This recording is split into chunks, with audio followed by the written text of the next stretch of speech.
Hello guys, welcome back. Welcome to our channel Aryaman Study Center for Tech and Non-Tech. আমি চলে এসেছি তোমাদের সাথে ইতিহাসের প্রথম চ্যাপ্টারটা নিয়ে আলোচনা করতে। হ্যাঁ, আমি বলেছিলাম যে আমি প্রথম চ্যাপ্টারটা মানে আমাদের ইন্ডাস ভ্যালি সিভিলাইজেশন নিয়ে আমি তোমাদেরকে একটা প্রথম ক্লাসটা করাবো। এবং আগের ভিডিওতে আমি তোমাদেরকে যেরকম পুরো ইতিহাসের একটা টাইমলাইন, একটা ছোট্ট একটা ওভারভিউ দিয়েছি। আর দেওয়ার সাথে সাথে বলেছিলাম যে আমি আস্তে আস্তে প্রত্যেকটা চ্যাপ্টার সম্বন্ধে আলোচনা করব। তো আমি চলে এসেছি প্রথম চ্যাপ্টারটা নিয়ে আলোচনা করতে। আমাদের প্রথম চ্যাপ্টারটা হচ্ছে Indus valley civilisation. Indus valley civilisation মানে সিন্ধু ঘাটি সভ্যতা। এই চ্যাপ্টারটা নিয়ে আমরা আজকে টোটাল পড়াশোনা করব। সমস্ত অনেক ইনফরমেশন আছে, আমি তোমাদেরকে দেবো।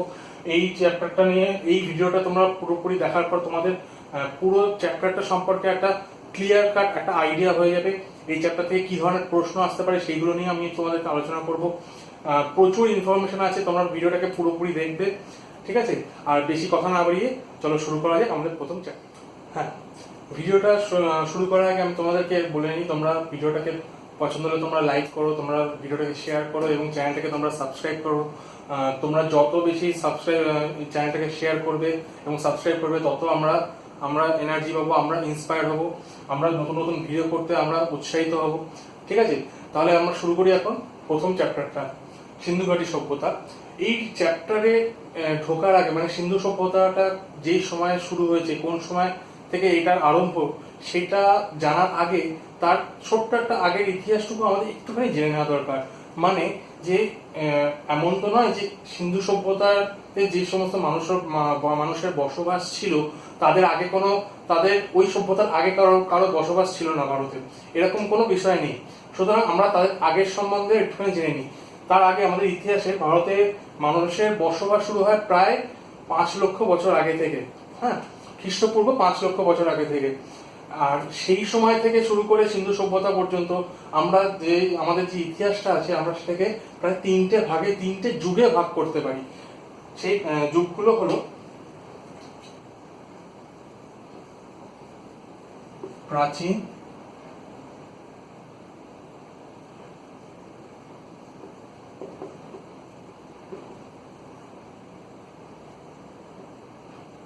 মধ্য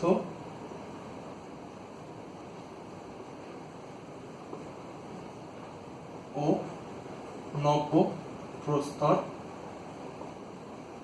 যুগ, ঠিক আছে? এই 3টে যুগে আমরা আমাদের সেই ইতিহাসটাকে ভাগ করতে পারি, ঠিক আছে? এই ইংলিশ টার্মগুলো তোমাদের জেনে রাখা দরকার। প্রথমটা হচ্ছে প্যালিওলিথিক, পরেরটা হচ্ছে মেসোলিথিক, আর লাস্টেরটা হচ্ছে নিওলিথিক, ঠিক আছে? তোমাদের ইংলিশ নামটা মুখস্থ করাটা খুবই সহজ হবে। পি থেকে প্যালিও, পি থেকে প্রাচীন, পি থেকে মেসো, পি থেকে মধ্য, এন থেকে নিও, এন থেকে নব্য। খুব সহজে মুখস্থ করতে পারবে। এবং এই সময়কালটাও আমি তোমাদেরকে এখানে লিখে দিচ্ছি আস্তে আস্তে, ঠিক আছে? এই 3টে যুগে আমাদের এই সময় ভারতের সেই ইতিহাসটাকে ভাগ করা যেতে পারে, ভারতের প্রাচীন ইতিহাসটাকে। আমি তোমাদেরকে টাইমলাইনটাও এখানে লিখে দিচ্ছি।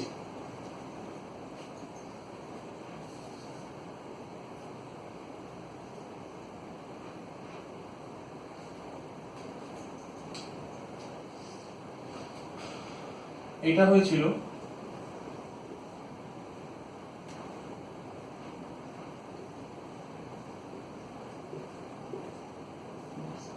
3 লক্ষ খ্রিস্টপূর্বাব্দ থেকে 8000 খ্রিস্টপূর্বাব্দ পর্যন্ত। এটা হচ্ছে প্রাচীন প্রস্তর যুগ। পরেরটা হচ্ছে মেসোলিথিক, 8000 থেকে 4000 বিসি। আর লাস্টেরটা হচ্ছে নব্য প্রস্তর যুগ, 4000 থেকে 1800 বিসি।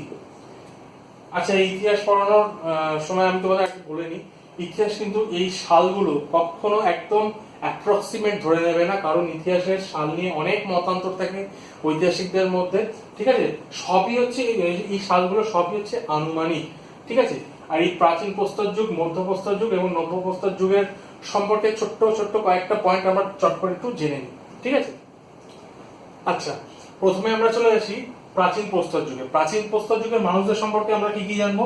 সবার প্রথমে জানবো আমরা কৃষিকাজ সম্পর্কে। কৃষিকাজে ওরা প্রাচীন প্রস্তর যুগের মানুষেরা কৃষিকাজ জানতো না, ওরা জানতো না। তার সাথে সাথে কি জানতো না? আগুনের ব্যবহারও ওরা জানতো না। ঠিক আছে, এরা আগুনের ব্যবহার জানতো না, কৃষিকাজ জানতো না। এবং স্বাভাবিকভাবে একটা প্রশ্ন হয় তাহলে তাদের খাদ্যাভ্যাস কি ছিল? তাহলে তারা মানে তার খাদ্যের মধ্যে তারা কি কি ইনটেক করতো? প্রথমত তারা তাদের খাদ্যগুলো ছিল হচ্ছে গাছের ফলমূল, এগুলোই ছিল তাদের মেন খাবার। তাছাড়া পশুর মাংস টাংস খেয়ে তারা বেঁচে থাকতো। আর পরের পয়েন্টটা চলে আসে অস্ত্র শস্ত্র সম্পর্কে।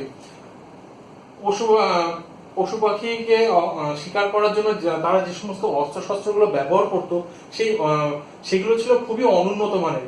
ঠিক আছে, প্রথমত প্রাচীন প্রস্তর যুগে যে সমস্ত ওরা পাথরের অস্ত্র শস্ত্র ব্যবহার করতো এবং পাথরগুলো ছিল খুবই ভোঁতা এবং অমসৃণ। ঠিক আছে, তাহলে সেরকম উন্নত মানের অস্ত্র শস্ত্র তারা ব্যবহার করতো না। ঠিক আছে, অমসৃণ ও ভোঁতা এই টাইপের পাথরের অস্ত্র তারা ব্যবহার করত। ঠিক আছে, এরপরে আমরা চলে আসি মধ্যপ্রস্তর যুগে। মধ্যপ্রস্তর যুগে সব থেকে বড় ইমপ্রুভমেন্ট হলো তারা প্রথমত কৃষিকাজ তারা শিখলো।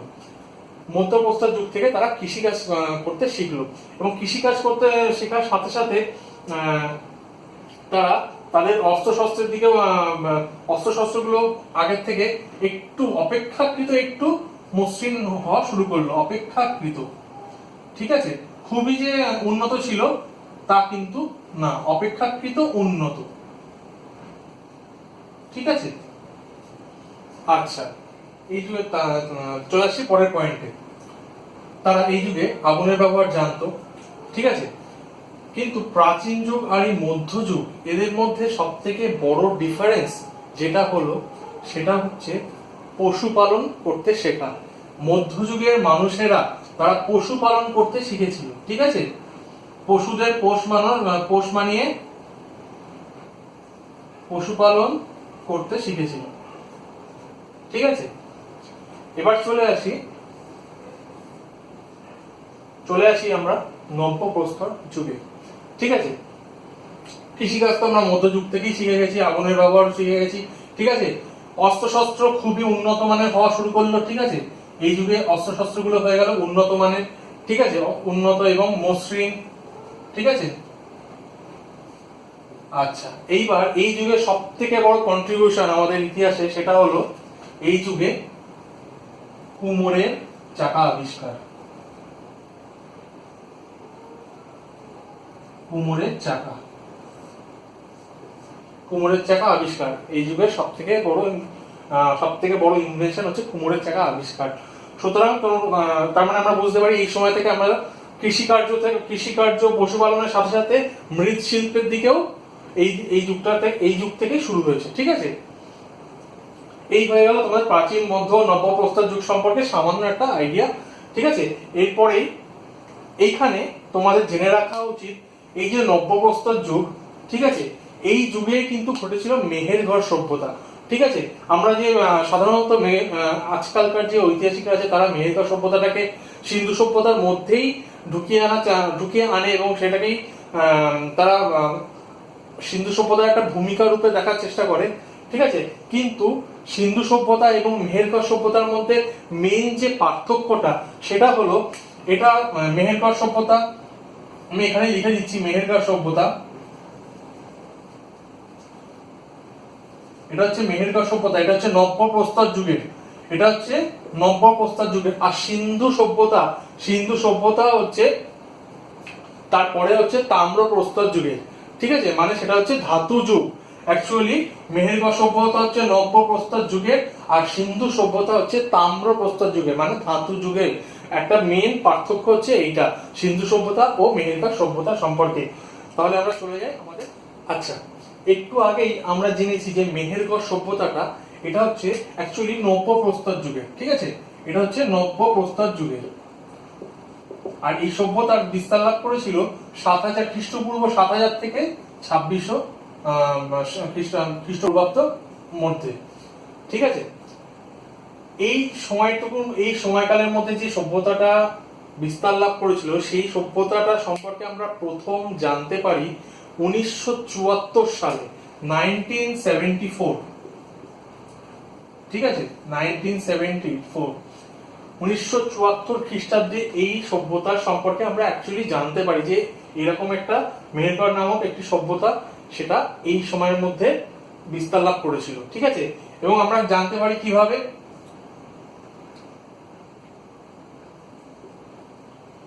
জন ফ্রান্সোয়া জারিস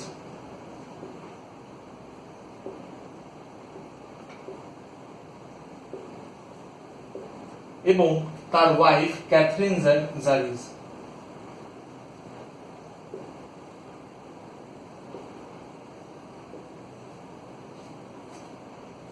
জন ফ্রান্সোয়া জারিস এবং তার ওয়াইফ ক্যাথরিন জারিস এরা হচ্ছে প্রত্নতত্ত্ববিদ। তারা এই সভ্যতাটাকে আবিষ্কার করে কত সালে না 1974 সালে। ঠিক আছে, চলো আমরা এই সভ্যতা সম্পর্কে আরো কয়েকটা পয়েন্ট জেনে নিই। প্রথমত আমরা জেনে নেবো যে এটার অবস্থান কোথায় ছিল। সেটা হচ্ছে বর্তমানে পাকিস্তানের বালুচিস্তান যে বলে যে প্রদেশটা আছে সেই প্রদেশে বোলান গিরিপথের কাছে এই সভ্যতাটা বিস্তার লাভ করেছিল। কোথায় না বর্তমানে পাকিস্তানের বালুচিস্তান বলে যে প্রদেশটা আছে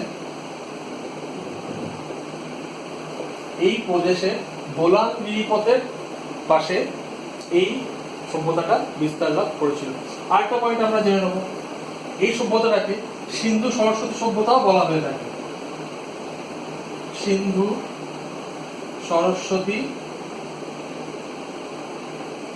সভ্যতা। সিন্ধু সভ্যতা কেন বলে সেটা আমরা জানি, তার কারণ সিন্ধু নদীর পাশে এই সভ্যতা। কিন্তু সরস্বতী নদী বলে তার কারণ হচ্ছে একটা সময়ে সরস্বতী নামক একটি নদী ওই এলাকার উপর দিয়ে প্রবাহিত হয়েছিল, কিন্তু ধীরে ধীরে সেই নদীটা শুকিয়ে যায়, মানে বর্তমানে এই নদীটার কোনো অস্তিত্ব নেই। ঠিক আছে, কিন্তু প্রত্নতাত্ত্বিক নিদর্শনের উপর ভিত্তি করে কিছু কিছু থিওরি থেকে আমরা জানতে পারি যে সরস্বতী নামক একটি নদী ওই সময় ওই এলাকার উপর দিয়ে প্রবাহিত হয়েছিল। সেই নিয়ে এই সভ্যতাটাকে সিন্ধু সরস্বতী সভ্যতা বলে। ঠিক আছে, আর একটা লাস্ট পয়েন্ট আমরা এখানে এই সম্পর্কে জেনে নিই। এই যে মেহেরগড় সভ্যতাটা, এই সভ্যতাটার 7টি পর্যায়ে আবিষ্কার হয়েছিল। ঠিক আছে, টোটাল 7টি পর্যায়। তার মধ্যে তিনটে ছিল গ্রাম কেন্দ্রিক আর 4টি ছিল শহর কেন্দ্রিক। ঠিক আছে, তাহলে মেহেরগড় সভ্যতা সম্পর্কে আমাদের যে পয়েন্টগুলো আমাদের জানা দরকার ছিল সেগুলো আমরা জেনেছি। ঠিক আছে, এরপর চলে আসছি আমরা আমাদের নেক্সট টপিকে। আচ্ছা, শুরু করছি আমাদের পরের টপিকটা। এবার আমরা ডাইরেক্ট সিন্ধু সভ্যতার মধ্যে ঢুকে যাব। এই সিন্ধু সভ্যতার যে সময়কালটা, এই সময়কালটা হচ্ছে 3000 থেকে 1500 BC, বিফোর ক্রাইস্ট। এই যে সালগুলো আমি লিখে দিচ্ছি বা বলছি, এগুলো কিন্তু সবই আনুমানিক। ঠিক আছে, বিভিন্ন বইতে বিভিন্ন রকম থাকে। কোনো বইতে 3000 টাকায় 3200 খ্রিস্টপূর্বাব্দ থেকে শুরু আছে, হ্যাঁ, এবং সেটা হয়তো শেষ আছে 1750 খ্রিস্টপূর্বাব্দ অব্দি। ঠিক আছে, কিন্তু এইগুলো সবই আনুমানিক। ঠিক আছে, আর এই সিন্ধু সভ্যতাটা যখন আমরা শুরু করছি পড়াশোনা, সবার আগে আমরা এই দেখো আমি ডান দিকে একটা ছোট্ট একটা লিস্ট করে নিয়েছি।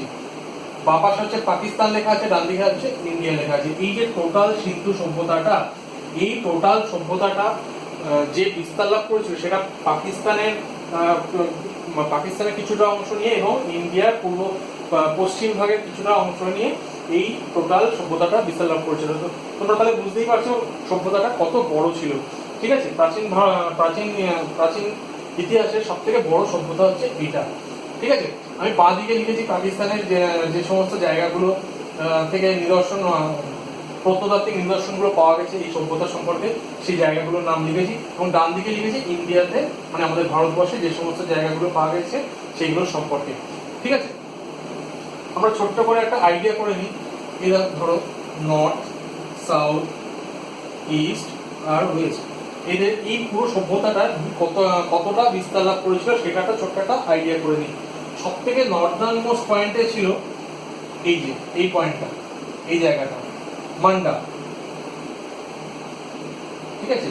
এই সভ্যতার নর্দার্ন মোস্ট পয়েন্ট হচ্ছে মান্ডা। এটা কোথায় না বর্তমান ভারতের জম্মু কাশ্মীরে। জম্মু কাশ্মীরে হচ্ছে মান্ডা বলে যে জায়গাটা, সেটা হচ্ছে নর্দার্ন মোস্ট পয়েন্ট, ঠিক আছে। এবং সাউদার্ন মোস্ট পয়েন্টে কি আছে একদম দক্ষিণে, সেটা হচ্ছে আমাদের এই দাইমাবাদ, ঠিক আছে। এই প্রত্যেকটা জায়গা সম্পর্কে আমাদেরকে ভালোভাবে জানতে হবে, ঠিক আছে। সব থেকে সাউথে আছে হচ্ছে আমাদের দাইমাবাদ, আমি এখানে লিখে দিচ্ছি সাইডে দাইমাবাদ। এটা কোন জায়গায়? বর্তমান ভারতের মহারাষ্ট্রের গোদাবরী বেসিনে, ঠিক আছে। এই জায়গাটা হচ্ছে দাইমাবাদ, ঠিক আছে। তাহলে উত্তরে জম্মু কাশ্মীর থেকে দক্ষিণে মহারাষ্ট্র পর্যন্ত ছিল এর বিস্তার, ঠিক আছে। এবং আমরা এবার আমরা দেখে নিই ইস্ট থেকে ওয়েস্টে এর বিস্তার কতটা ছিল। সব থেকে ইস্টার্ন মোস্ট যে সিটিটা ছিল এই সভ্যতার, সেটা হচ্ছে আলমগীরপুর, ঠিক আছে। আলমগীরপুর, যেটা বর্তমানে উত্তরপ্রদেশের মিরাট বলে যে শহরটা, সেটা হচ্ছে এই জায়গাটা আলমগীরপুর, আলমগীরপুর, ঠিক আছে। আর সব থেকে ওয়েস্টার্ন মোস্ট যে জায়গাটা, সেই জায়গাটা হচ্ছে পাকিস্তানের সুলতান জেন্ডার, ঠিক আছে। এটা হচ্ছে সুলতান জেন্ডার, এই দেখো এখানে লিখে দিয়েছি এই এই এই শহরটা, ঠিক আছে। দেখো আমরা অলরেডি এখান থেকে একটা, দুটো, তিনটে, চারটে, এই চারটে শহর সম্পর্কে আমরা জেনে নিলাম। এবং পুরো টোটাল যে এই বিস্তারটা, পুরো সভ্যতার যে বিস্তারটা, সেটা আমরা কতটা, সেইটার একটা ছোট্ট একটা আইডিয়া আমরা করে নিলাম, ঠিক আছে। এবার আমাদের পড়তে খুব সুবিধা হবে, ঠিক আছে। চলে আসছি আমাদের নেক্সট টপিকে। দেখো আমি ছোট্ট করে এখানে একটা ম্যাপ আঁকার চেষ্টা করেছি। এখানে খুব একটা হয়তো ভালো হয়নি, কিন্তু তোমরা ইজিলি বুঝতে পারবে এবং ম্যাপ দেখে পড়াশোনা করলে খুবই তোমাদের টোটাল পিকচারটা ক্লিয়ার হবে, তোমাদের মনে রাখতে খুব সুবিধা হবে, ঠিক আছে। আমি সবসময় বলে থাকি, আগের ভিডিওতেও বলেছি তোমাদেরকে, যে ইতিহাস আর ভূগোল খুবই ইন্টার রিলেটেড সাবজেক্ট, ঠিক আছে। ইতিহাস পড়তে গেলে ম্যাপ লাগবে এবং ভূগোল পড়তে গেলেও আমাদের কিছুটা ইতিহাস জানাটা প্রয়োজন, ঠিক আছে। চলে আসি তাহলে। সবার আগে আমরা জেনে নেবো এবার হরপ্পা সম্বন্ধে, ঠিক আছে। সবার প্রথমে এই সাইটটা আবিষ্কার হয় হরপ্পা। হরপ্পাটা কোথায়? এইরকম জায়গায়, পাকিস্তানে, ঠিক আছে। আমি দেখো এখানে লিখে দিচ্ছি পাকিস্তানের মধ্যে, পাকিস্তানে। এবং পাকিস্তানের কোন নদীর তীরে? এটা কিন্তু সিন্ধু নদীর তীরে না। অনেক স্টুডেন্ট আছে যারা কিন্তু এই কোশ্চেনটাতে খুব ভুল করে। এটা হচ্ছে রাভি নদীর তীরে। এখানে অনেকগুলো নদী আছে যেগুলো মিশে এখান থেকে এইটা হচ্ছে সিন্ধু নদীর সৃষ্টি করেছে। এই সিন্ধু নদী এসে এখানে আরব সাগরে পড়েছে, অ্যারাবিয়ান সি এখানে এসে পড়েছে। এটা হচ্ছে সিন্ধু নদী, ঠিক আছে। তার মধ্যে একটা নদী হচ্ছে আমাদের রাভি নদী, ঠিক আছে। হ্যাঁ, যেটা বলছিলাম, এই যে নদীগুলো এখান থেকে এসে মিশেছে, যেমন ঝিলাম, সাটলেজ, রাভি নদী বা ইরাবতী নদী, ঠিক আছে। এই নদীগুলো এসে এখানে যখন মিশেছে, এরপর থেকে এটা হচ্ছে ইন্ডাস রিভার, ঠিক আছে। আচ্ছা, এইখানে হচ্ছে ধরে নাও এটা হচ্ছে রাভি নদী। এই নদীর তীরে এইখানে হচ্ছে হরপ্পা সভ্যতা। হরপ্পা নিদর্শন পাওয়া গেছে রাভি নদীর তীরে, ঠিক আছে। ঠিক আছে, তারপরে আমরা পরের পয়েন্টটা করবো মহেঞ্জোদারো। মহেঞ্জোদারোটা কোন জায়গায়? এটা হচ্ছে সিন্ধু নদীতে, ঠিক আছে। এটা হচ্ছে মহেঞ্জোদারো। ঠিক সেরকম ভাবেই চানহুদারোটাও এই সিন্ধু নদীরই পাশে, এইখানটা এই জায়গাটা হচ্ছে চানহুদারো, ঠিক আছে। আমাদের ভারতে যেরকম হায়দ্রাবাদ, সেকেন্দ্রাবাদ এরকম টুইন সিটি আছে, ঠিক তখনকার দিনে এরকম একটা টুইন সিটি হচ্ছে মহেঞ্জোদারো ও চানহুদারো, ঠিক আছে। তারপর সুলতানজেন্ডার সম্পর্কে আমরা পড়েছি, সেটা হচ্ছে একদম এইরকম একটা পজিশনে, ঠিক আছে। একদম ওয়েস্টার্ন মোস্ট পয়েন্ট হচ্ছে সুলতানজেন্ডার, ঠিক আছে। আচ্ছা, কোট দিজিটাও পাকিস্তানে এরকম জায়গায় অবস্থিত, কোট দিজি, ঠিক আছে। এটা হয়ে গেল আমাদের পাকিস্তানের সাইডে। এবার ইন্ডিয়ান সাইডে মান্ডা, সবার উপরে নর্দার্ন মোস্ট পয়েন্ট হচ্ছে মান্ডা, এরকম জায়গায় অবস্থিত, ঠিক আছে, মান্ডা। তারপরে আছে কালীবঙ্গানটা এরকম জায়গায় অবস্থিত, ঠিক আছে। এটা হচ্ছে ভারতের রাজস্থান রাজ্যে অবস্থিত কালীবঙ্গান, ঠিক আছে, কালীবঙ্গান। তারপরে আসছি ধোলাভিরা। ধোলাভিরা হচ্ছে এখানে গুজরাটে অবস্থিত। ধোলাভিরা খুবই ইম্পর্টেন্ট একটা সাইট, ধোলাভিরা। তারপরে সুরকোটাটা। সুরকোটাটাও হচ্ছে আমাদের গুজরাটে অবস্থিত, সুরকোটাটা। আর সব থেকে ইম্পর্টেন্ট হচ্ছে ইন্ডিয়ার মধ্যে, সেটা হচ্ছে লোথাল। লোথাল হচ্ছে একটা পোর্ট সিটি ছিল আমাদের, ঠিক আছে, লোথাল। ঠিক আছে, এই তিনটে সিটি, ধোলাভিরা, সুরকোটাটা এবং লোথাল, এই তিনটে সিটি হচ্ছে আমাদের আমাদের গুজরাটে। ঠিক আছে, এই শহরগুলো সম্পর্কে আমাদের পড়তে হবে। ঠিক আছে, আলমগীরপুর আমাদের ইস্টার্ন মোস্ট পয়েন্টে এরকম জায়গায় আছে, আর দাইমাবাদ হচ্ছে একদম সাউদার্ন মোস্ট পয়েন্ট মহারাষ্ট্রে। ঠিক আছে, এই হচ্ছে টোটাল একটা ওভারভিউ। হয়তো আমার ছবিটা খুব একটা ক্লিয়ার না, ঠিক আছে, আমি চেষ্টা করবো তোমাদেরকে একটা পিডিএফ এর মাধ্যমে একটা ম্যাপ শেয়ার করে সেখানে তোমাদেরকে আমি ক্লিয়ার করার চেষ্টা করবো একবার। ঠিক আছে,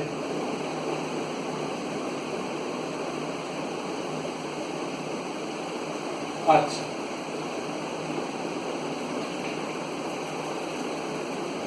আচ্ছা, এবার হরপ্পা সম্পর্কে পড়বো। Harappa first sight, Harappa.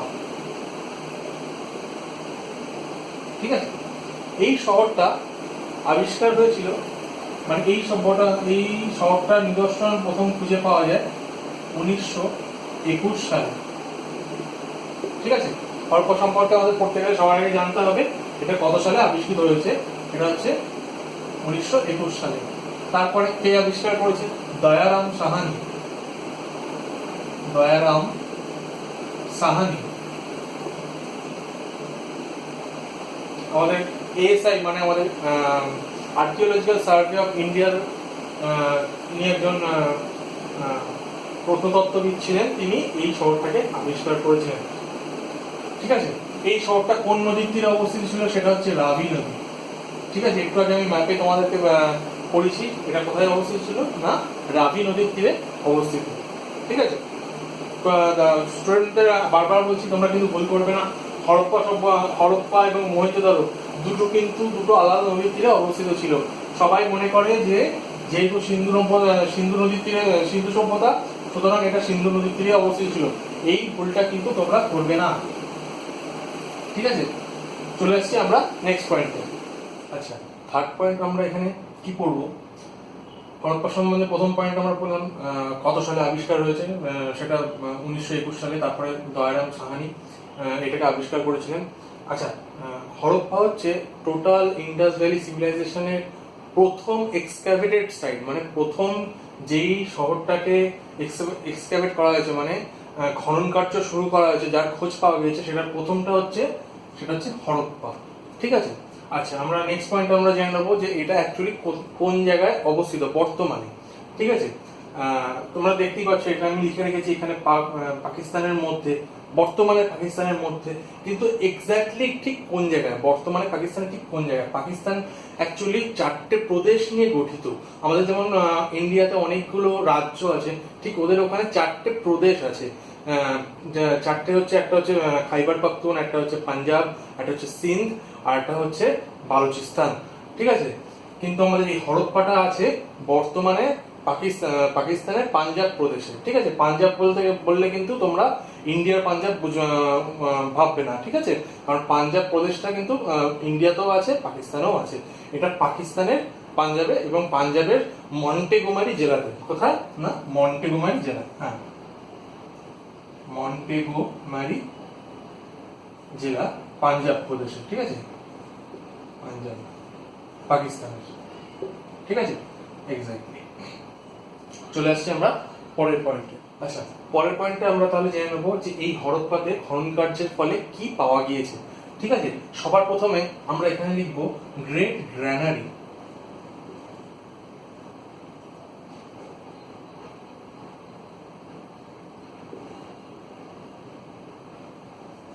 মানে বিরাট শস্যাগার। ঠিক আছে, বৃহৎ একটি শস্যাগার পাওয়া গেছে। শুধু তাই নয়, এই যে শস্যাগারটা ছিল সেটি দুটো সারিতে ছিল, দুটো সারিতে, এবং এক একটি সারিতে 6টি করে কক্ষ ছিল। ঠিক আছে, তার মানে তোমরা বুঝতেই পারছো কত বড় একটা শস্যাগার ছিল, এবং ওখানে তখনকার দিনে মানে কৃষিকার্য বা ফসলকে সংরক্ষণ করে রাখার ব্যবস্থাটা কতটা উন্নত ছিল। ঠিক আছে, চলে আসছি আমরা আমাদের পরের পয়েন্টে। এখান থেকে আর কি পাওয়া গেছে না, একটি ডান্সিং মেল স্ট্যাচু পাওয়া গেছে, একটা মেল স্ট্যাচু পাওয়া গেছে, ঠিক আছে। মেল স্ট্যাচু মানে, এবং এটা ডান্সিং ফর্মে আছে, ঠিক আছে। ডান্সিং মানে নৃত্যরত একটা পুরুষের মূর্তি পাওয়া গিয়েছে, যেটা কিনা নৃত্যরত অবস্থায় আছে, একটা পোজে আছে, ঠিক আছে। তাহলে আমরা হরপ্পা সম্বন্ধে এই পয়েন্টগুলো আমরা জেনে নিলাম, এইগুলো আমাদের মনে রাখতে হবে, ঠিক আছে। চলে আসছি আমাদের পরের টপিকে। আচ্ছা, চলে আসছি আমাদের পরের টপিকে। কি পড়বো আমরা না, চানহুদারো সম্পর্কে পড়বো। আমরা হরপ্পা পড়েছি, মহেঞ্জোদারো পড়েছি, এবার আমরা চানহুদারো সম্পর্কে পড়বো। একটু আগে আমি তোমাদেরকে বলেছি যে চানহুদারো এবং মহেঞ্জোদারো হচ্ছে, তারা হচ্ছে টুইন সিটি, ঠিক আছে। তার মানে অনেক কিছু এদের মধ্যে, এই শহরগুলোর মধ্যে মিল আছে। প্রথম মিল আছে কি, এরা দুটোই ইন্ডাস রিভার মানে সিন্ধু নদীর তীরে অবস্থিত। ইন্ডাস রিভার এই নদীর তীরে অবস্থিত, ঠিক আছে। সেকেন্ড পয়েন্ট, এই চানহুদারো কথাটার অর্থ কি, মাউন্ড অফ ডেড মানে মৃত স্তূপ, মাউন্ড অফ ডেড।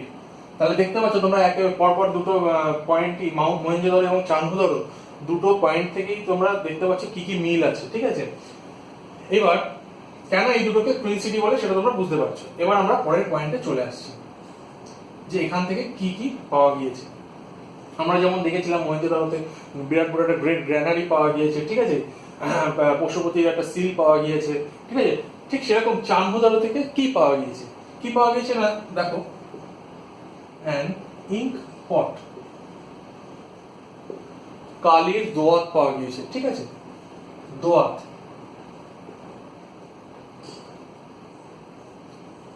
ঠিক আছে। এই যে এই পয়েন্টটা, এটা হচ্ছে এই চানহুদারোর সিটিটার একটা বিশেষ বৈশিষ্ট্য, শুধুমাত্র এখান থেকে এই ইঙ্ক পটটা পাওয়া গিয়েছে, ঠিক আছে। এগুলো কিন্তু বাকি অন্য জায়গা থেকে পাওয়া যায়নি, ঠিক আছে। সেই জন্য এটার ইম্পর্টেন্স হচ্ছে খুব বেশি এই পয়েন্টটা চানহুদারোর ক্ষেত্রে। পরের পয়েন্টটা দেখে নাও, এখান থেকে আর কি পাওয়া গিয়েছে। একটা ইঙ্ক পট তো পাওয়া গিয়েছে,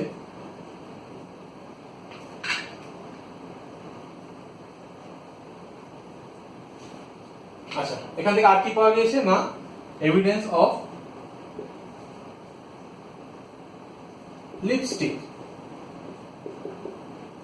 এই পয়েন্টটা থেকে আমরা অনেক কিছু জানতে পারি। এভিডেন্স অফ লিপস্টিক মানে লিপস্টিক, মেয়েরা যে ছোট লিপস্টিক মাখে তার একটা নিদর্শন এখান থেকে এই চানহুদারো থেকে পাওয়া গেছে। তার মানে আমরা এই পয়েন্টটা থেকে এই চানহুদারো সিটিটা বা আমাদের সিন্ধু সভ্যতার যে মানুষজনদের মানে দৈনন্দিন জীবনযাপনের একটা বিরাট বড় একটা বৈশিষ্ট্য আমরা এখান থেকে জানতে পারি কি না, তখনকার দিনে মেয়েরা ঠোঁটে লিপস্টিক পরতো, ঠিক আছে। তার মানে তারা তাদের নিজস্ব মানে সেলফ অ্যাপিয়ারেন্সের দিকে তারা অনেকটা নজর দিত, ঠিক আছে। এটা এটা জানা গেল। এর পরের পয়েন্টটা, এই পরের পয়েন্টটা বলার আগে আমি বলে দিই, এই যে টোটাল যে সাইটগুলো আমি লিখেছি এখানে, সিন্ধু সভ্যতার যে কটা সাইট আমি লিখেছি, প্রত্যেকটা সাইটের একটা কমন বৈশিষ্ট্য আছে, যে না এদের প্রত্যেকটা শহরে একটা সিটাডেল ছিল। কি ছিল না, সিটাডেল। এই সিটাডেল কথার অর্থ কি না, একটা শহরে অবস্থিত সব থেকে উঁচু বিল্ডিং, ঠিক আছে। সেই সব থেকে উঁচু বিল্ডিংটাকে বলা হতো কি না, সিটাডেল, ঠিক আছে। প্রত্যেকটা শহরেই একটা করে এরকম সিটাডেল আছে, এক্সেপ্ট আমাদের চানহুদারোতে। এই চানহুদারোতে সিটাডেলটা নেই, ঠিক আছে। সিটাডেল এটা নেই, ঠিক আছে। এই জন্য এটা হচ্ছে এই চানহুদারোটা অন্যান্য সিটি থেকে একটু আলাদা। তাহলে চানহুদারো থেকে আমাদের এই পয়েন্টগুলো পড়তে হবে, ঠিক আছে। এগুলো খুবই ইম্পর্টেন্ট একটা পয়েন্ট, ঠিক আছে। আমরা চলে আসছি আমাদের পরের টপিকে, চলে আসছি আমাদের পরের দুটো পয়েন্টে। কোন দুটো পয়েন্ট না, সুক্তাঞ্জেন্ডর এবং পোর্তুগিজ। আমি এখানে লিখে রেখেছি। এদের সম্বন্ধে বেশি কিছু পড়ার নেই, জাস্ট একটা দুটো ইনফরমেশন তোমাদের জেনে রাখা দরকার, এর বাইরে কিচ্ছু জানার দরকার নেই। প্রথম পয়েন্টটা, এটা হচ্ছে সুক্তাঞ্জেন্ডর, আমি তোমাদের প্রথমে বলেছি দ্য ওয়েস্টার্ন মোস্ট, একদম পশ্চিম প্রান্ত, টোটাল যে সভ্যতাটা সেই সভ্যতাটার একদম পশ্চিম প্রান্তের শহরটা ছিল কি, সুক্তাঞ্জেন্ডর মানে কি, western most civilisation, western most site of this civilisation, western most site, ঠিক আছে। এই পয়েন্টটা তোমাদের জেনে রাখা দরকার। আর একটা পয়েন্ট জেনে রাখা দরকার, এটা কোন নদীর তীরে অবস্থিত ছিল, ঠিক আছে। এটা হচ্ছে দাস্ট নদী, ঠিক আছে, দাস্ট রিভার, হ্যাঁ, এটা কোথায় অবস্থিত? পাকিস্তানে অবশ্যই অবশ্যই বলে দিচ্ছি। ঠিক আছে, তোমরা দেখতেই পাচ্ছ ইস্টার্ন মানে নর্থ সাউথ ইস্ট আর ওয়েস্ট।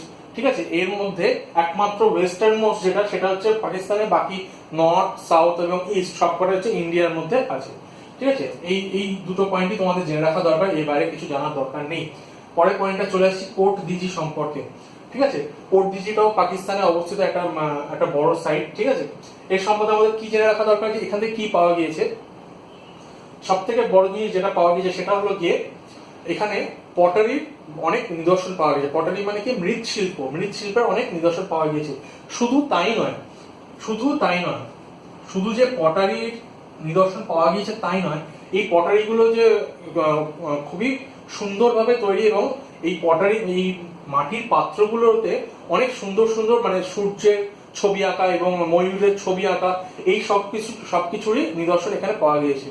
ঠিক আছে, তাহলে পটারিটা একটা বড় পয়েন্ট কোট দিজি। আচ্ছা, চলে আসছে আমাদের পরের পয়েন্ট, মানে কোট দিজিতে আর কি পাওয়া গিয়েছে পটারি ছাড়া। এখানে এই পয়েন্টটা বলার আগে বলে রাখি, এই যে টোটাল যে সাইটগুলো আছে আমাদের সিন্ধু সভ্যতাতে, এই সভ্যতার যে বিল্ডিং গুলো প্রত্যেকটা বাড়ি কিসের তৈরি ছিল? না, ফায়ার বার্ন ব্রিক্স মানে পোড়া মাটির ইট দিয়ে তৈরি ছিল। কি দিয়ে তৈরি ছিল? ইট দিয়ে।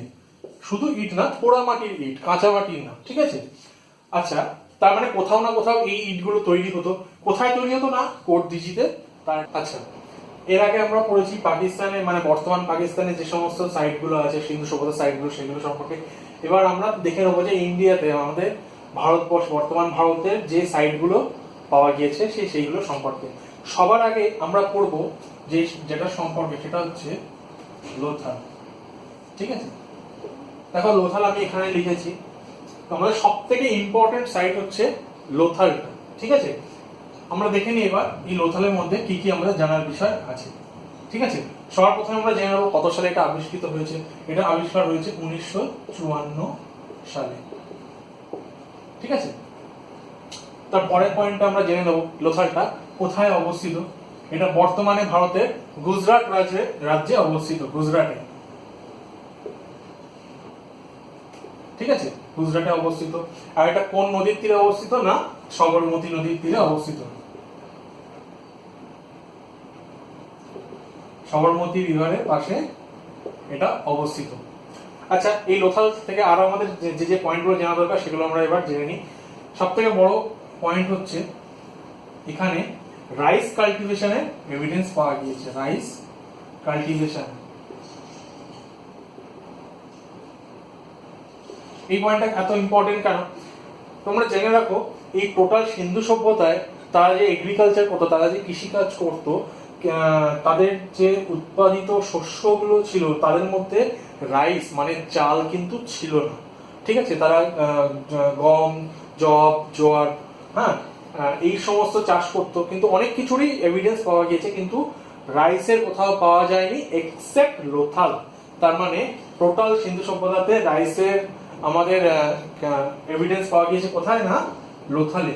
ঠিক আছে, আচ্ছা, তাহলে এবার আমরা চলে আসি আমাদের পরের পয়েন্টে। আচ্ছা, এই লোথাল যে সাইটটা ছিল এটা কি ছিল? না, এটা একটা পোর্ট সিটি ছিল, মানে কি? বন্দর। ঠিক আছে, আর্টিফিশিয়াল বন্দর। ইট ওয়াজ আ পোর্ট সিটি। আচ্ছা, মানে কি? বন্দর। আচ্ছা, এই পয়েন্টটা থেকে আমরা জানতে পারি যে সিন্ধু সভ্যতার লোকেরা বাইরের দেশের সাথে বাণিজ্য করত। ঠিক আছে, কোথায়? এবং বাণিজ্যটা করতো তারা জলপথে। ঠিক আছে, কোথায় কোথায় বাণিজ্য করতো তারা? সুমের, মেসোপটেমিয়া, এই সমস্ত জায়গার সাথে তাদের বাণিজ্যের বিস্তার ঘটেছিল। ঠিক আছে, আচ্ছা, আর আর কি পয়েন্ট আমরা জানতে পারি লোথাল থেকে? Fire altar. ঠিক আছে, এখানে ফায়ার অল্টার মানে কি? যজ্ঞবেদী।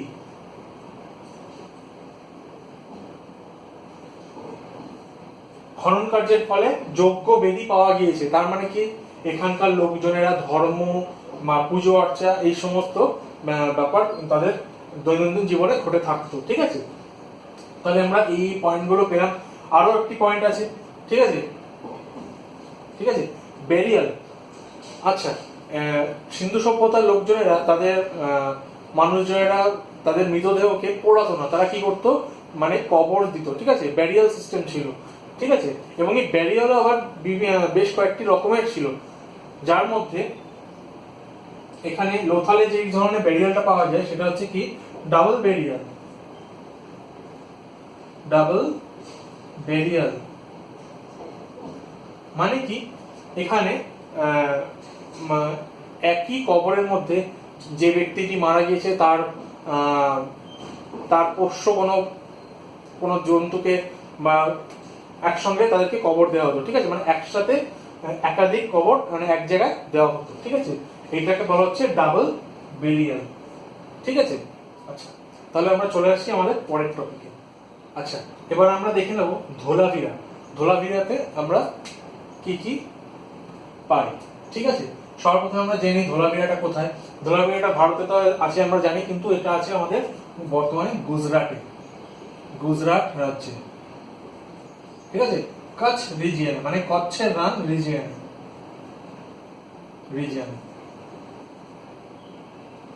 ঠিক আছে। আচ্ছা, এরপর আমরা ধোলাভিরা থেকে আমরা কি জেনে নেবো, এখান থেকে কিসের নিদর্শন পাওয়া যায় না, একটি রথের নিদর্শন পাওয়া যায়, মানে কি একটা চ্যারিয়ট, একটা রথের নিদর্শন, যেটাকে একটা বলদ একটি টানছে রথটাকে, তার একটি নিদর্শন পাওয়া যায়। কিসের নিদর্শন, একটা চ্যারিয়টের নিদর্শন পাওয়া যায়, যেটা কিনা একটি বলদ টানছে, ঠিক আছে। আচ্ছা, এরপরে আর কি কি পাওয়া যায় এখান থেকে নিদর্শন, আমরা ধোলাভিরা থেকে পাই যে এখানকার যে ওয়াটার ম্যানেজমেন্ট সিস্টেম ছিল, মানে এমনিতেই তো পুরো টোটাল সিন্ধু সভ্যতার যে টাউন প্ল্যানিং সিস্টেমটা, ঠিক আছে, নগর পরিকল্পনা মানে সেই যুগের সব থেকে উন্নত ছিল, ঠিক আছে। এখনো আমরা সেগুলো দেখে বিস্মিত হই, ঠিক আছে। তাছাড়াও এই ধোলাভিরাতে পার্টিকুলারলি ওয়াটার ম্যানেজমেন্ট মানে জল নিকাশি ব্যবস্থা, ঠিক আছে, water management system,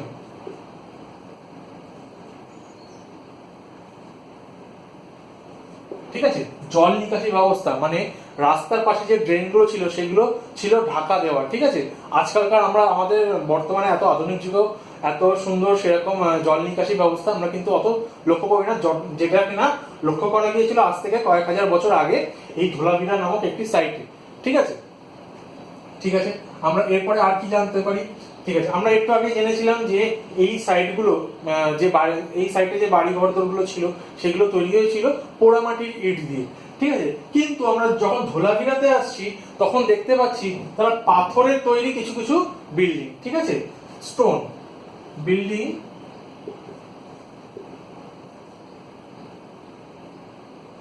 made of Stones, ঠিক আছে। বাড়িঘর দরগুলোতে পাথরের ব্যবহার আমরা লক্ষ্য করতে পারছি, ঠিক আছে। এছাড়া আরেকটা কি পয়েন্ট আছে আমরা জানতে পারি, এখান থেকে কি কিসের নিদর্শন পাওয়া গিয়েছে না, একটি সাইনবোর্ড, ঠিক আছে।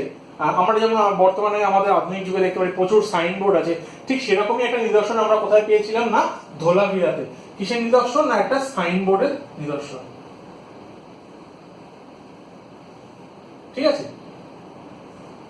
আচ্ছা, এই এই এই পয়েন্টগুলো আমাদের ধোলাভিরা থেকে মনে রাখতে হবে যে ধোলাভিরাতে কোথায় কি কি জিনিস পাওয়া গিয়েছে, ঠিক আছে, এটা কোথায় অবস্থিত, ঠিক আছে।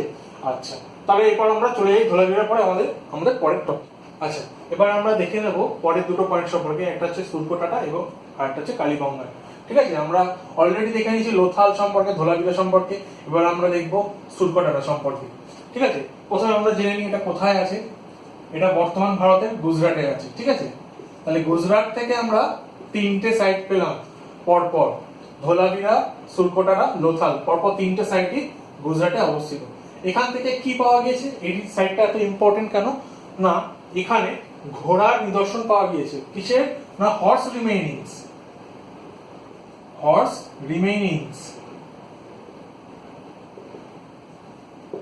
ঘোড়ার নিদর্শন পাওয়া গেছে। এটা এতটা ইম্পর্টেন্ট কেন, কারণ এই টোটাল সিন্ধু সভ্যতাতে যে সমস্ত পশুদের নিদর্শন পাওয়া গিয়েছে কোথাও ঘোড়ার নিদর্শন পাওয়া যায়নি। ঠিক যেরকম আমাদের রাইসের নিদর্শন কোথাও পাওয়া যায়নি চালের, ঠিক সেরকম ভাবে ঘোড়ার নিদর্শন কোথাও পাওয়া যায়নি এক্সেপ্ট সুরকোটাটাতে। এই সুরকোটাটা এই জন্যই এতটা ইম্পর্টেন্ট, কারণ একমাত্র এই সাইটটাতেই এই ঘোড়ার রিমেইনিংসটা হদিশ পাওয়া গিয়েছে, ঠিক আছে। আচ্ছা, এটা হয়ে গেল আমাদের সুরকোটারা সম্পর্কে। এবার আমরা জেনে নেব কালীবঙ্গান সম্পর্কে। ঠিক আছে, প্রথমে আমরা জেনে নিই এটা কোথায় অবস্থিত। এটা বর্তমান ভারতের রাজস্থানে অবস্থিত। রাজস্থান, ঠিক আছে, এটা বর্তমান ভারতের রাজস্থানে অবস্থিত। আচ্ছা, এই সাইটটার সম্পর্কে আমরা আর একটু কিছু জেনে নিই। এই সাইটটা এতটা ইম্পর্টেন্ট কেন? এখানে উটের নিদর্শন পাওয়া গিয়েছে। ঠিক আছে, ক্যামেল রিমেনিংস। ঠিক আছে, উটের নিদর্শন। স্বাভাবিকভাবে এটা তোমাদের মনে রাখতে খুব সুবিধা হবে, কারণ কালীবঙ্গান জায়গাটা রাজস্থানে অবস্থিত। আর আমরা জানি বর্তমান ভারতেও রাজস্থানে যে মরুভূমি আছে সেখানে উট প্রচুর দেখতে পাওয়া যায়। আর এখান থেকে ক্যামেল রিমেনিংস পাওয়া গিয়েছে। ঠিক আছে, আর কি জন্য কালীবঙ্গান ইম্পর্টেন্ট? এখানে কৃষি জমির নিদর্শন পাওয়া গিয়েছে। কৃষি জমির, ঠিক আছে, এগ্রিকালচারাল ল্যান্ড, এগ্রিকালচারাল এভিডেন্স,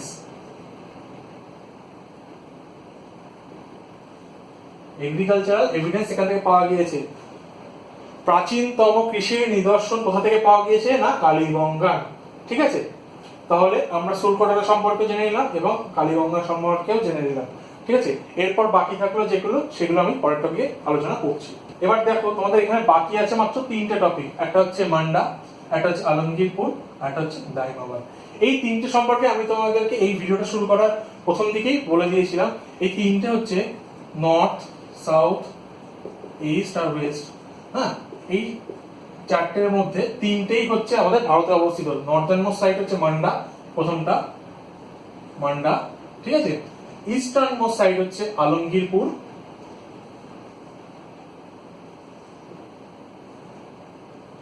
এবং সাউদার্ন মোস্ট পয়েন্ট হচ্ছে দাইমাবাদ। ঠিক আছে, এই শহরগুলো সম্পর্কে এইটুকুই জেনে রাখতে হবে যে এটা একমাত্র সীমানা নির্ধারণ করছে এই জায়গাগুলো। ঠিক আছে, এই মান্ডাটা কোথায়? জম্মু এন্ড কাশ্মীরে। ঠিক আছে, আলমগীরপুর কোথায়? উত্তরপ্রদেশে, বর্তমানের উত্তরপ্রদেশে। ঠিক আছে, আলমগীরপুরের বর্তমান নাম হচ্ছে মিরাট। ঠিক আছে, আর দাইমাবাদ হচ্ছে মহারাষ্ট্র। ঠিক আছে, তাহলে এই তিনটে পয়েন্ট সম্পর্কে তোমাদের এইটুকুই জেনে রাখা প্রয়োজন। ঠিক আছে, চলে আসছি আমাদের নেক্সট টপিক। আচ্ছা, প্রত্যেকটা শহর সম্পর্কে আমরা যে সমস্ত ইনফরমেশন গুলো আছে সেগুলো ছাড়াও এই টোটাল সভ্যতার কিছু কমন বৈশিষ্ট্য আছে। ঠিক আছে, সেই বৈশিষ্ট্যগুলো টোটাল প্রত্যেকটা শহরের উপরেই প্রযোজ্য। সেই বৈশিষ্ট্যগুলোকে আমি এবার তোমাদের সঙ্গে আলোচনা করব, কি কি কমন বৈশিষ্ট্য আছে। সব থেকে প্রধান বৈশিষ্ট্য যেটা আমাদের সিন্ধু সভ্যতা সম্পর্কে লক্ষ্য করা যায় সেটা হলো এদের নগর পরিকল্পনা, মানে কি টাউন প্ল্যানিং। কি না, টাউন প্ল্যানিং।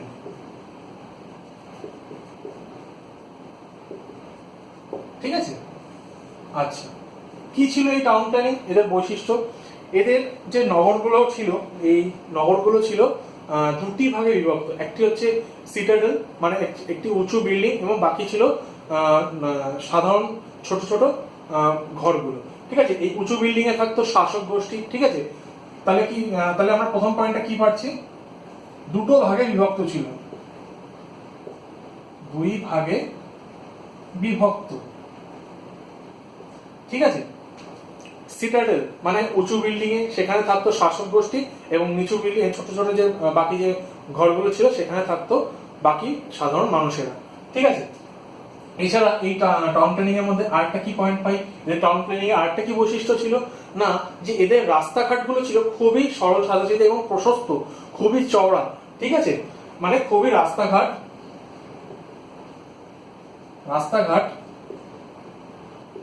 চওড়া ও প্রশস্ত। ঠিক আছে, আচ্ছা, এছাড়া এই যে রাস্তাঘাটগুলো ছিল উত্তর থেকে দক্ষিণে এবং পূর্ব থেকে পশ্চিমে, যে সমস্ত রাস্তাগুলো প্রায় সমকোণে এসে মিট করছে। ঠিক আছে, রাস্তাগুলো তার মানে খুবই প্ল্যানিং এর সাথে তৈরি করা হয়েছিল। ঠিক আছে, মানে নর্থ থেকে সাউথ আর ইস্ট থেকে ওয়েস্ট যে রাস্তাগুলো এসে মিশছে সেগুলো একদম সমকোণে মিশছে। ঠিক আছে, আচ্ছা, এখানকার যে বাড়ি ঘর দুর্গগুলো ছিল সেগুলো কি ছিল না পোড়ামাটির ইটের তৈরি, ঠিক আছে, পোড়ামাটির ইটের তৈরি, মাটির ইট, পোড়ামাটির ইট দ্বারা তৈরি, ঠিক আছে। আর কি কি পয়েন্ট আমরা এখান থেকে জানতে পারি? প্রত্যেকটা বাড়ির ভেতর দিয়ে জল নিকাশি ব্যবস্থা ছিল, উন্নত জল নিকাশি ব্যবস্থা। আজকালকার দিনেও এই জিনিসটা লক্ষ্য করা যায় না। জল নিকাশি ব্যবস্থা কি ছিল না, খুবই উন্নত মানের ছিল, ঠিক আছে। তাহলে এদের টাউন প্ল্যানিং সম্পর্কে আমরা এই জিনিসগুলো মাথায় রাখতে হবে, ঠিক আছে। এগুলো ছিল তখনকার দিনে খুবই উন্নত একটা টাউন প্ল্যানিং ব্যবস্থা, ঠিক আছে। এরপর চলে আসছি আমাদের পরের টপিকটা। আচ্ছা, এবার জেনে নেবো এদের সেকেন্ড বৈশিষ্ট্য মানে এগ্রিকালচার মানে কৃষিকাজ সম্পর্কে, ঠিক আছে। এই সিন্ধু সভ্যতার যে অর্থনীতি ছিল তার মূল ভিত্তি ছিল কি কৃষিকাজ, ঠিক আছে। তাহলে এই কৃষিকাজের উপরেই তাদের টোটাল ইকোনমিটা ডিপেন্ড করতো। আচ্ছা, এখানে তারা কৃষিকাজের মধ্যে তারা কি কি চাষ করতো? তারা গম, জব, জোয়ার, বাজরা ইত্যাদির তারা চাষ করত, ঠিক আছে। আচ্ছা, পরের পয়েন্ট আমরা জেনে নেব তারা এত যে যে জিনিসগুলো চাষ করতো সেগুলো তো লিখলাম, এবং তারা কি কি চাষ জানতো না সেটা হচ্ছে সবার প্রথমে তারা ধান চাষ জানতো না, ঠিক আছে। তারা আখ চাষও জানতো না, ঠিক আছে। এই দুটো জিনিস তারা জানতো না। অবশ্য আমরা ধান চাষের ব্যাপারটা আমরা বলেছিলাম যে একমাত্র লোথালে ধান চাষের একটা নিদর্শন পাওয়া গিয়েছে, ঠিক আছে। আচ্ছা, আমরা জানলাম কি কি পাওয়া যায়, কি কি চাষ করতো তারা আর কি কি তারা চাষ করতো না, ঠিক আছে। তারা ধানের চাষ করতো না, আখের চাষ করতো না।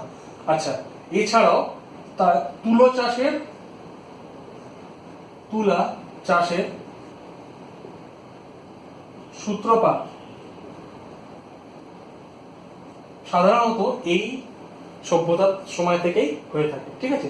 তাহলে আমরা এগ্রিকালচার সম্পর্কে এই পয়েন্টগুলো আমাদের জেনে রাখা দরকার। আমাদের অর্থনীতির মূল ভিত্তি ছিল, অর্থনীতির মূল ভিত্তি, তারা কি কি চাষ করত, ঠিক আছে, কি কি চাষ করত, কি কি চাষ করতো না। আর এছাড়া আমরা জানতে পারি তুলো চাষের সূত্রপাত এই সভ্যতার সময় থেকেই শুরু হয়েছিল। তাহলে এই বৈশিষ্ট্য এগ্রিকালচারের বৈশিষ্ট্যগুলো আমরা জেনে নিলাম। এরপর চলে আসছি আমাদের পরের টপিকে। আচ্ছা, এবার আমরা আলোচনা করব পরের বৈশিষ্ট্য ব্যবসা বাণিজ্য নিয়ে। সিন্ধু সভ্যতার ব্যবসা বাণিজ্য সম্পর্কে আমরা একটু জেনে নেব। সবার প্রথমে আমাদের জেনে রাখা দরকার সিন্ধু সভ্যতার মানুষেরা শুধুমাত্র দেশের মানে সেই সভ্যতার আশেপাশের সাইটগুলোর সঙ্গে শুধু ব্যবসা বাণিজ্য করতো তা নয়, তারা ব্যবসা করত সুমের, মেসোপটেমিয়া এই সমস্ত দেশগুলোর সাথেও। তার মানে তাদের জলপথে তারা তাদের এই ব্যবসা বাণিজ্য করত, ঠিক আছে।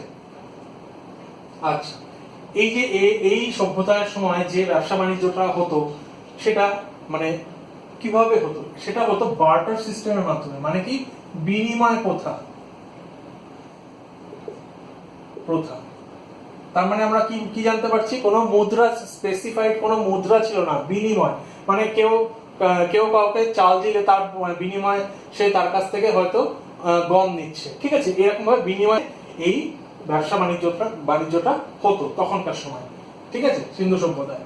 আচ্ছা, থার্ড, কিসের উপর ব্যবসা বাণিজ্য হতো? কৃষিজাত দ্রব্যের উপরে ব্যবসা বাণিজ্য করতো, শিল্পজাত দ্রব্যের উপরে, ঠিক আছে, অরণ্যজাত দ্রব্যের উপরে, ঠিক আছে। এই দ্রব্যের উপরে ব্যবসা বাণিজ্য গুলো হতো। তাহলে ব্যবসা বাণিজ্য সম্পর্কে আমাদের এই পয়েন্টগুলো জেনে রাখা দরকার সিন্ধু সভ্যতার সম্পর্কে, ঠিক আছে। চলে আসছে আমাদের পরের পয়েন্টে। আচ্ছা, এবার আমরা জানবো সিন্ধু সভ্যতার রিলিজিয়াস বিলিফ সম্পর্কে, মানে কি ধর্মীয় বিশ্বাস সম্পর্কে, ঠিক আছে। এই যুগের মানুষেরা তারা মেইনলি নেচারের খুব উপাস্য ছিল, ঠিক আছে। বিশেষ করে যেমন গাছপালার মধ্যে তারা পিপুল গাছ, পিপুল গাছের উপাসনা করত। তারা পশুদের মধ্যে উপাসনা করত কিসের? ষাঁড়ের। ঠিক আছে, পাখিদের মধ্যে উপাসনা করত পায়রার। ঠিক আছে, ঠিক আছে, এই সমস্ত এদের তারা উপাসনা করত। ঠিক আছে, আর একটা কি জানতে পারি তাদের ধর্মীয় বিশ্বাস সম্পর্কে? এরা মাতৃদেবতার উপাস্য ছিল। কি না? মাতৃদেবতার দেবতার উপাস্য ছিল এই যুগের মানুষরা। ঠিক আছে, আচ্ছা, আর একটা কি জানতে পারি? শুধু কি মাতৃদেবতার উপাস্য ছিল তাই? না, তারা পুরুষ দেবতাদেরও উপাস্য ছিল। পুরুষ দেবতাদের মধ্যে তারা কিসের উপাসনা করতো? না, আদি শিবের। পুরুষদের মধ্যে। ঠিক আছে, পুরুষ দেবতাদের মধ্যে তারা কার উপাসনা করতো? না, আদি শিবের। আচ্ছা, এটা গেল আমাদের রিলিজিয়াস বিলিফ মানে ধর্মীয় বৈশিষ্ট্যগুলো। ঠিক আছে, বিশ্বাসগুলো আমরা দেখে নিলাম। চলে আসছি এবার আমরা পরের টপিকে। আমরা জেনে নেব এই যুগের ইনস্ক্রিপশন মানে লিপি সম্পর্কে। ঠিক আছে, এই সিন্ধু সভ্যতার লিপি এখনো আজ পর্যন্ত পাঠোদ্ধার হয়নি। তার মানে আমরা এদের যে লিপিগুলো ছিল সেগুলো থেকে আমরা সেরকম কিছুই জানতে পারি না। হ্যাঁ, আচ্ছা, এই লিপিগুলো, এদের যে লিপিটা ছিল সেটা ছিল বিভিন্ন ছবি ও চিহ্ন দ্বারা ভরা। ঠিক আছে, এই সমস্ত দিয়ে তাদের পার্টিকুলার কোনো সেরকম কোনো লিপি ছিল না। তারা বিভিন্ন ছবি এবং চিহ্ন দ্বারা তারা তাদের ভাষা, তাদের লেখাটাকে প্রকাশ করতো, কিন্তু সেটা পাঠোদ্ধার আজ পর্যন্ত সম্ভব হয়নি। আচ্ছা, আজ পর্যন্ত প্রায় 400-রও বেশি, মোর দ্যান 500, 400-র বেশি চিহ্ন পাওয়া গিয়েছে। ঠিক আছে, 400-রও বেশি চিহ্ন পাওয়া গিয়েছে। ঠিক আছে, আর কি জানতে পারি আমরা এদের লিপি সম্পর্কে? এদের যে লেখার যে সিস্টেমটা ছিল সেটা ছিল অন্যরকম। ঠিক আছে, সেটাকে বলা হয় বোস্ট্রোফেডাল টাইপ। ঠিক আছে, সেটা কি ধরনের টাইপ? আমরা অ্যাকচুয়ালি যখন লিখি আমরা প্রথমে বাঁ দিক থেকে লেখা শুরু করে ডান দিকে যাই, শেষ হয়ে গেলে আবার তলা লাইনে বাঁ দিক থেকে শুরু করে ডান দিকে যাই। ঠিক আছে, কিন্তু ওদের লেখার সিস্টেম ছিল অন্যরকম। কিরকম ছিল? তারা প্রথমে ডান দিক থেকে শুরু করে বাঁ দিকে আসে, যেই লেখা শেষ হলো আবার বাঁ দিক থেকে শুরু করে আবার ডান দিকে যায়, আবার শেষ হলে ডান দিক থেকে বাঁ দিকে আসে। এটা ছিল ওদের লেখার সিস্টেম। এই সিস্টেমটাকে বলা হয় বোস্ট্রোফেডাল সিস্টেম।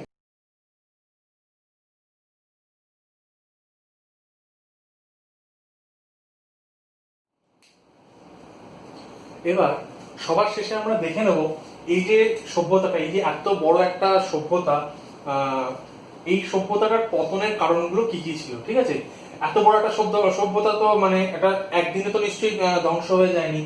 এর পেছনে কি কারণ ছিল, আর এই কারণগুলো মানে খুঁজে বার করতে গিয়ে ঐতিহাসিকদের সবার প্রথম যে সমস্যাটা ফেস করতে হয়েছিল সেটা হচ্ছে গিয়ে এই যুগের কোনো যে যে লিপিগুলো উদ্ধার হয়েছিল সেগুলোর পাঠোদ্ধার হয়নি। ঠিক আছে, আর পাঠোদ্ধার না হওয়ার ফলে এই যে সভ্যতার ধ্বংসের কারণগুলো ম্যাক্সিমামটাই অনুমান করতে হয়েছে। ঠিক আছে, আর তারা কি কি অনুমান করেছিল? বেসিক্যালি দুটো ভাগে ভাগ করেছিল তাদের এই অনুমানটা। আমি বলে দিচ্ছি।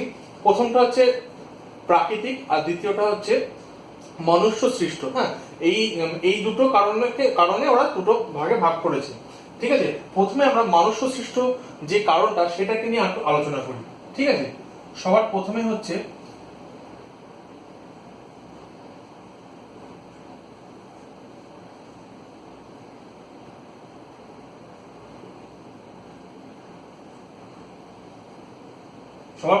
অরণ্য ধ্বংস।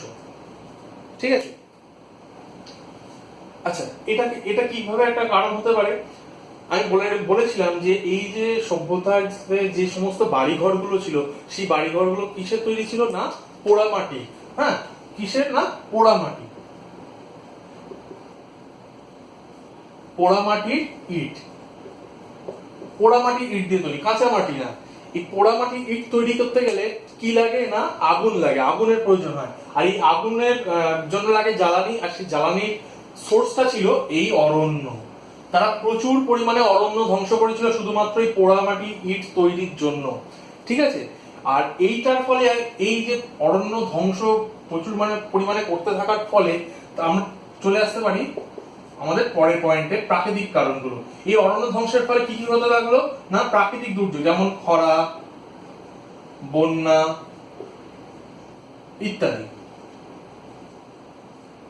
ঠিক আছে, এই সমস্ত কারণের জন্য এই সভ্যতাটা ধ্বংস হয়ে যায়। ঠিক আছে, আরো একটি কারণ ঐতিহাসিকরা বলে থাকে, সেটা হচ্ছে আরিয়ান ইনভেশন থিওরি, মানে আর্যদের আক্রমণ, বহিরাগত আক্রমণ। কিন্তু আমরা সবাই জানি যে আর্যরা ছিল আমাদের ভারতীয়, ঠিক আছে, ভারতের বংশের। ঠিক আছে, কিন্তু তারা কোনো বাইরে থেকে আসেনি। ঠিক আছে, তারা ভারতেই তাদের সৃষ্টি। ঠিক আছে, সুতরাং আমরা সেই পয়েন্টটাকে উল্লেখ করব না। আমাদের তাহলে মেইন পয়েন্ট দুটো কি কি পেলাম, একটা হচ্ছে অরণ্য ধ্বংস আর একটা হচ্ছে খরা, বন্যা ইত্যাদি। এই অরণ্য ধ্বংসের ফলে ম্যাক্সিমাম এই প্রাকৃতিক দুর্যোগগুলো সৃষ্টি হয়েছে। এগুলো কি না প্রাকৃতিক, এগুলো হচ্ছে কি প্রাকৃতিক কারণ।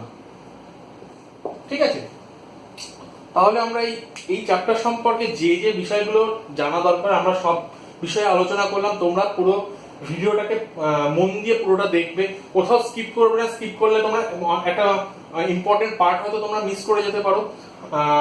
এই পুরো ভিডিওটা দেখার পরে তোমাদের যদি কোনো কোয়েশ্চেন থেকে থাকে, কোনো জিজ্ঞাসা থেকে থাকে, তাহলে তোমরা কমেন্ট বক্সে সেটা জানাবে। ঠিক আছে, আর এই ভিডিওটাকে যদি তোমাদের পছন্দ হয়ে থাকে তোমরা ভিডিওটাকে লাইক করো, তোমরা ভিডিওটাকে প্রচুর পরিমাণে শেয়ার করো, চ্যানেলটাকে সাবস্ক্রাইব করো। আর তোমরা যত বেশি পরিমাণে এই ভিডিওটাকে তোমরা শেয়ার করবে তত বেশি আমরা মোটিভেটেড হব, নতুন নতুন ভিডিও তোমাদের জন্য আনবো আরো। ঠিক আছে, আর এই জানি আমরা এখন একটা করোনার জন্য আমাদের একটা ক্রাইসিসের মধ্যে দিয়ে চলছি, তাও আমাদের চলতে হবে, এগিয়ে যেতে হবে। ঠিক আছে, আশা করি তোমাদের এই ভিডিওটা খুবই ভালো লেগেছে। ঠিক আছে, দেখা হচ্ছে পরের ভিডিওতে।